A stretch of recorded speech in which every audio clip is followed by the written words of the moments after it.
Hello, I'm Corey, and I'll be narrating Virginia's Secret Speaker, The Unlikely Rise of John Robinson. John Robinson, Jr., February 3, 1705, May 11, 1766, was an American politician and landowner in the colony of Virginia.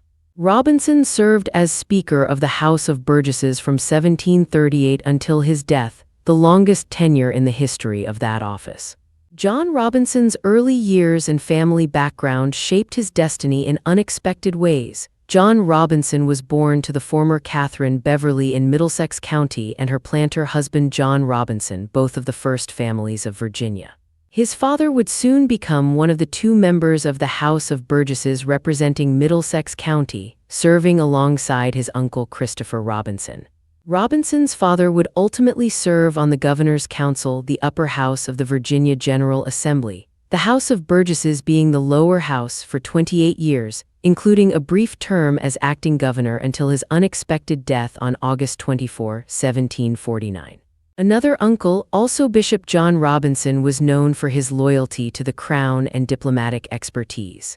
Although documentation concerning this man's childhood is limited, he undoubtedly received a private education suitable to his class. He also studied at the College of William and Mary in Williamsburg instead of being sent to England to complete his education, as had his father and eldest brother, Christopher, 1738, who died unmarried at Oriel College of Oxford University. His brother William, 1792, moved to Spotsylvania County and married Agatha, the daughter of Henry Beverly. His brother Robert B.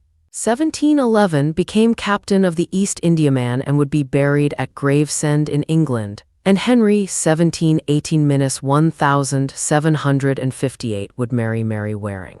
His youngest brother Beverly Robinson, 1722, would leave Virginia with a company of Virginia soldiers to defend the New York frontier, and married an heiress in that state, but would ultimately become a loyalist during the American Revolution and moved to and died in Britain.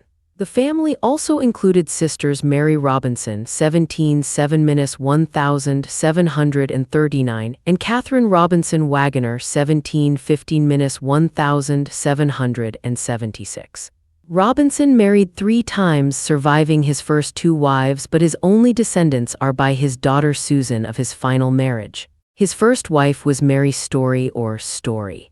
His second wife was Lucy Moore, daughter of wealthy merchant and planter Augustine Moore and sister of his man's political ally Bernard Moore. Robinson's third wife and widow was Susanna Kiswell, daughter of Colonel John Kiswell of Williamsburg, and who remarried to William Griffin in 1771. Their daughter Susan Robinson married Robert Nelson, who bought Malvern Hill Plantation and was the brother of Virginia Governor Thomas Nelson. John Robinson's early life was marked by hardship and a desperate search for opportunity. Like his father, uncle, and others of his class, Robinson was a planter who produced tobacco for export to Europe using enslaved labor. He also continued the tradition of both sides of his family by serving part-time in the House of Burgesses, representing King and Queen County. He won re-election before every session for nearly 3 decades until his death. During this long tenure, Robinson demonstrated mastery of the rules of parliamentary procedure. Robinson also served as the colony's treasurer from 1738 until his death. When the previous treasurer, John Holloway, had resigned, the accounts were found in disorder, with 1,850 inches arrears, possibly from amounts not forwarded by county sheriffs, though Holloway had also commingled state and personal funds. After Robinson died, the Burgesses discovered that he failed to burn redeemed notes but instead made personal loans exceeding £100,000 from the treasury to his friends, and also failed to deposit funds received by local sheriffs into the treasury. The resulting scandal was a factor in Virginia politics for years. Robinson's estate was not settled until decades after the end of the American Revolution. While John Robinson was Speaker of the House, relations with England deteriorated after the French and Indian War as British officials attempted to recoup costs. Following news of the Stamp Act in 1765, some Burgesses proposed the Virginia Resolves against those fiscal measures.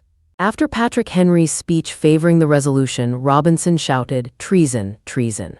Now, let's explore the various positions John Robinson held within the Virginia Colony Delegate, Virginia House of Burgesses, 1728–1738, Speaker of Virginia House of Burgesses, 1738–1766, Treasurer, Virginia Colony, 1738–1766.